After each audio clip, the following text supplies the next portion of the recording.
ہمارے سب کے سر کے تاج حضرت مولانا محمد قاسم نانواتوی رحمۃ اللہ علیہ بانی دارالعلوم دیوبند، حضرت مولانا رشید احمد صاحب گنگوہی رحمۃ اللہ علیہ، ابو حنیفہ عصر،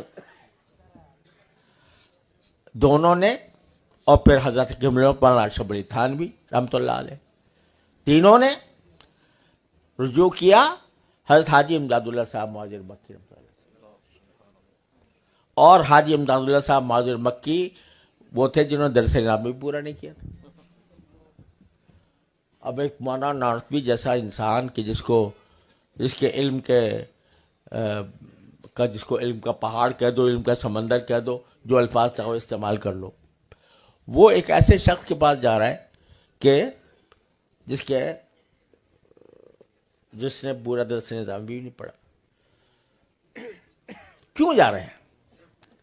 اس لیے کہ علم کا ظاہر تو حاصل ہو گیا تھا، لیکن باطن جس کے ذریعے دل سے تکبر مٹ جائے، حب جاہ مٹ جائے، حب شہرت مٹ جائے، حب مال مٹ جائے، وہ اس کے لیے ضرورت تھی کسی کی صحبت کی، تو وہاں گئے۔ اور کسی نے پوچھا کہ حضرت آپ تو بڑے عالم ہیں، وہاں کیوں چلے گئے؟ تو فرمایا کہ بھائی ہماری مثال ایسی ہے، کہتے ہیں ایک شخص ہے، اسے کہو بھائی بادام کے کیا خواص ہے، اسے کیا فائدہ ہوتا ہے، تو وہ پورا تقریر کر دے گا، اس پر لیکچر دے دے گا، بادام کہاں پیدا ہوتا ہے، کس طرح اگایا جاتا ہے، اس کے کیا خواص ہیں، کیا اس کے فوائد ہیں، کن کی چیزوں میں استعمال ہوتا ہے، کہاں پورا مقالہ لکھ دے گا، پورا لیکچر پڑھا دے گا۔ پوچھو کبھی کھایا؟ تو کہتے کھایا تو نہیں۔ تو ہماری مثال ایسی تھی کہ ہم نے خواص ساری چیزوں کے پڑھ لیے تھے، لیکن کھایا نہیں تھا۔ حضرت حاجی صاحب رحمۃ اللہ علیہ کی خدمت میں گئے تو انہوں نے بادام منہ میں رکھ دیا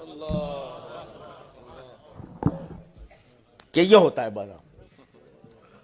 تو یہ صحبت اہل اللہ کی،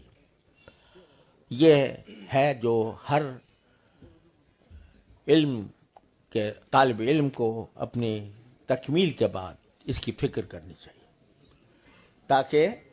اور جو آج کل تصوف کا پتہ نہیں کیا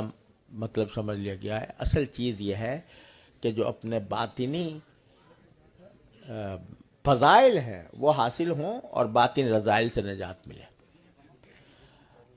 تکبر نہ ہو، حب جاہ نہ ہو، یہ ساری چیزیں جو ہے نا، یہ علم کے لیے زہر ہے۔